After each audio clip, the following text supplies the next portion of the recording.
have any questions, we have Mick, you could come up here, please. Come on up. Mick Mulvaney. If you have any questions, please feel free to ask. Why do you think these CEOs are leaving your manufacturing council? Because they're not taking their job seriously as it pertains to this country. We want jobs, manufacturing in this country. If you look at some of those people that you're talking about, they're outside of the country. They're having a lot of their product made outside. If you look at Merck as an example, take a look where, take a look at where their product is made.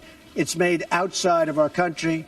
We want products made in the country. Now, I have to tell you, some of the folks that will leave, they're leaving out of embarrassment because they make their products outside. And I've been lecturing them, including the gentleman that you're referring to, about you have to bring it back to this country. You can't do it necessarily in Ireland and all of these other places. You have to bring this work back to this country. That's what I want. I want manufacturing to be back into the United States so that American workers can benefit. Let me ask you, why did you wait so long last week? I didn't wait long. I didn't wait long. I didn't wait long. I wanted to make sure, unlike most politicians, that what I said was correct. Not make a quick statement. The statement I made on Saturday, the first statement, was a fine statement. But you don't make statements that direct unless you know the fact. It takes a little while to get the facts. You still don't know the facts. And it's a very, very important process to me. And it's a very important statement. So I don't want to go quickly and just make a statement for the sake of making a political statement. I want to know the facts. If you go back to my, in fact, I brought it.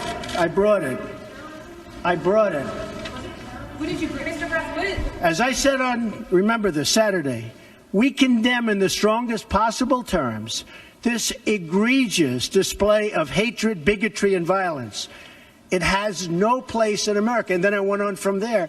Now, here's the thing. As to, excuse me, take it nice and easy. Here's the thing. When I make a statement, I like to be correct. I want the facts. This event just happened. In fact, a lot of the event didn't even happen yet as we were speaking. This event just happened. Before I make a statement, I need the facts. So I don't want to rush into a statement. So making the statement when I made it was excellent. In fact, the young woman, who I hear is a fantastic young woman, and it was on NBC, her mother wrote me and said, through, I guess, Twitter, social media, the nicest things, and I very much appreciated that. I hear she was a fine, really actually an incredible young woman, but her mother on Twitter thanked me for what I said. And honestly, if the press were not fake, and if it was honest, the press would have said what I said was very nice. But unlike you and unlike the media, before I make a statement, I like to know the facts. They don't.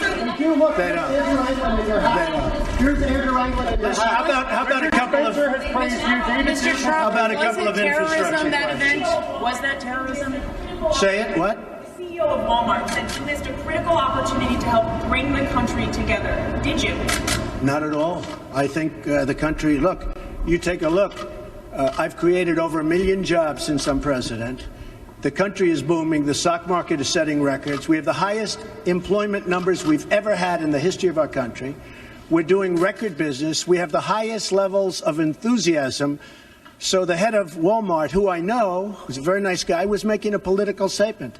I mean, ask him how he's doing. I do it the same way. And you know why? Because I want to make sure, when I make a statement, that the statement is correct. And there was no way of making a correct statement that early. I had to see the facts, unlike a lot of reporters. I didn't know David Duke was there. I wanted to see the facts. And the facts, as they started coming out, were very well stated. In fact, everybody said his statement was beautiful. If he would have made it sooner, that would have been good.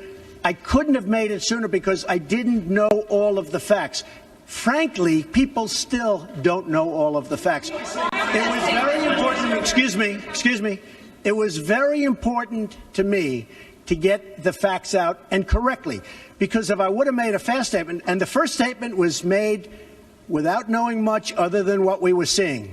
The second statement was made after with knowledge, with great knowledge. There's still things, there's still things that people don't know. I want to make a statement with knowledge. I wanted to know the facts. Okay. Two questions. Was this terrorism? And can you tell us how you're feeling about your chief strategist? Well, I think the driver of the car is a disgrace to himself, his family, and this country. And that is, you can call it terrorism. You can call it murder. You can call it whatever you want. I would just call it as the fastest one to come up with a good verdict. That's what I'd call it. Because there is a question. Is it murder? Is it terrorism?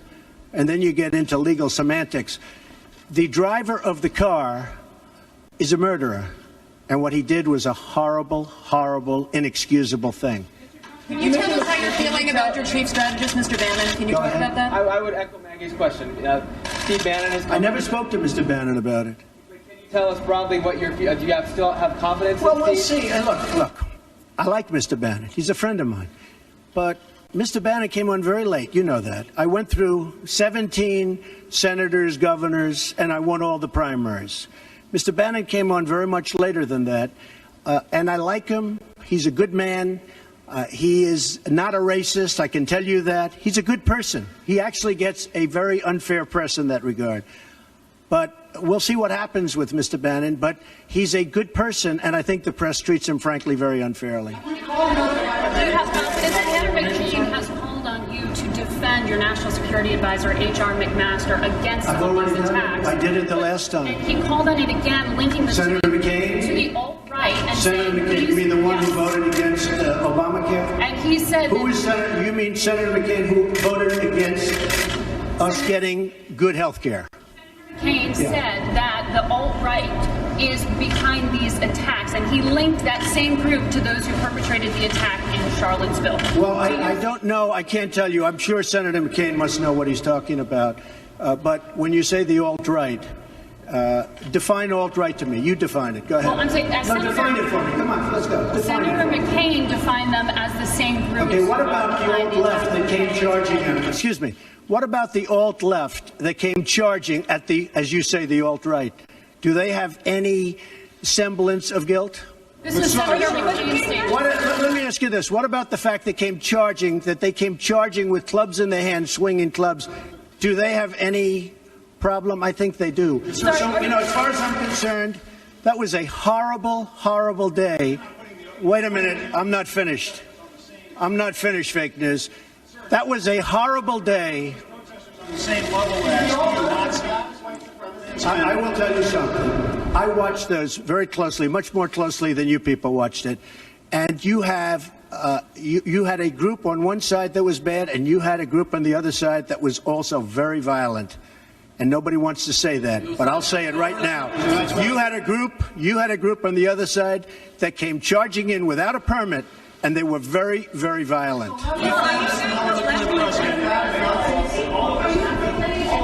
Go ahead. Do you think that what you call the alt-left is the same as neo-Nazis? Those people, all of those people, excuse me, I've condemned neo-Nazis. I've condemned many different groups, but not all of those people were neo-Nazis, believe me. Not all of those people were white supremacists by any stretch. Those people were also there because they wanted to protest the taking down of a statue, Robert E. Lee.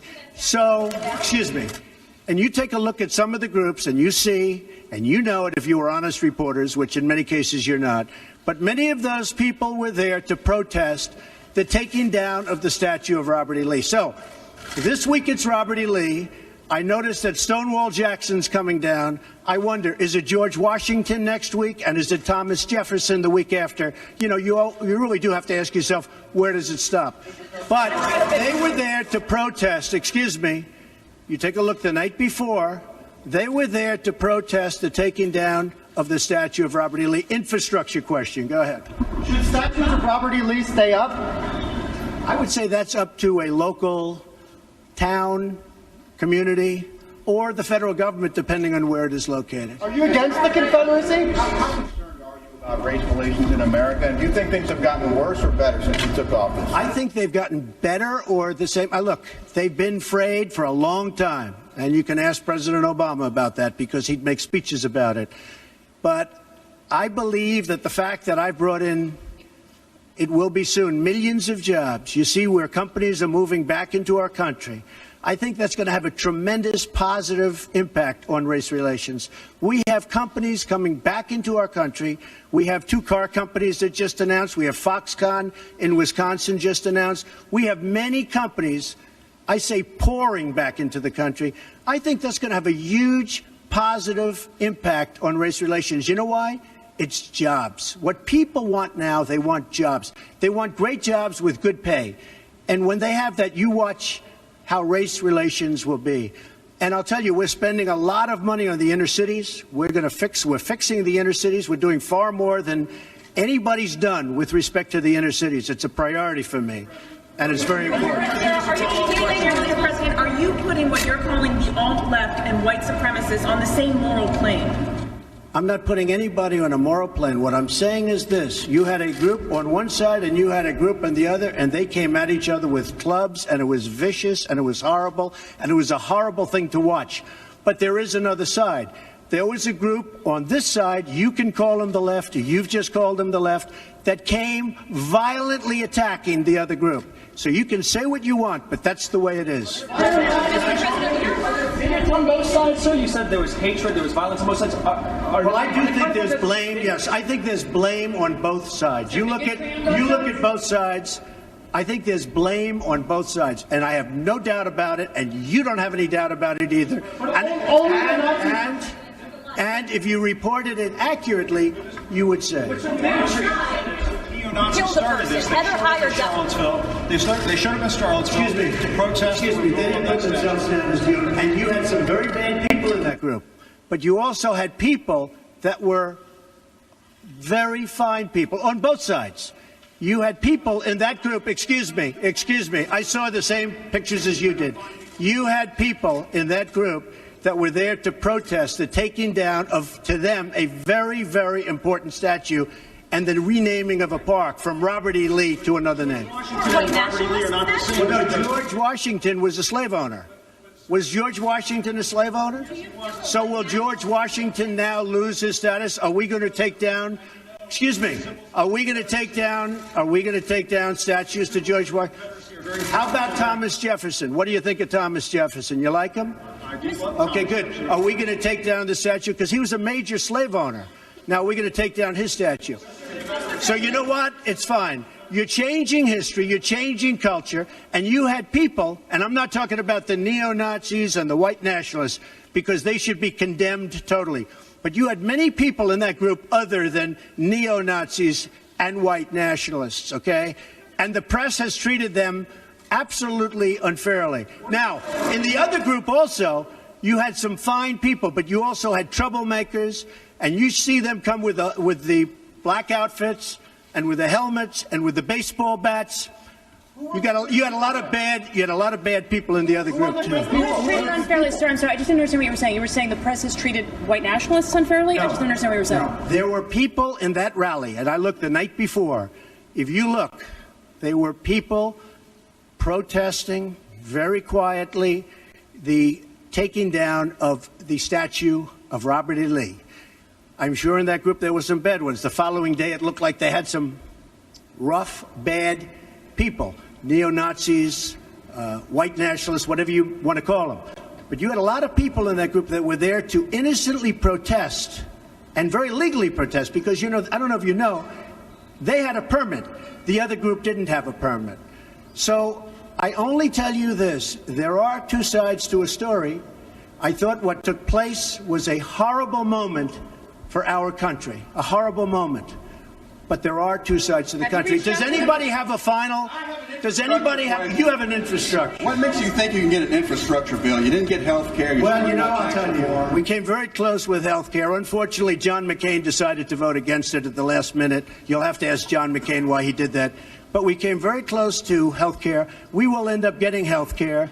but we'll get the infrastructure. And actually, infrastructure is something that I think we'll have bipartisan support on. I actually think Democrats will go along with the infrastructure. President, have you spoken to the family? Have you spoken to the family of the victim of the car attack? No, I'll be reaching out. When will you be reaching out? I thought that the statement put out, the mother's statement, I thought was a beautiful statement. I was telling you, it was something that I really appreciated. I thought it was terrific, and really under the kind of stress that she's under and the heartache that she's under, I thought putting out that statement to me was really something I won't forget. Thank you all very much. Thank you.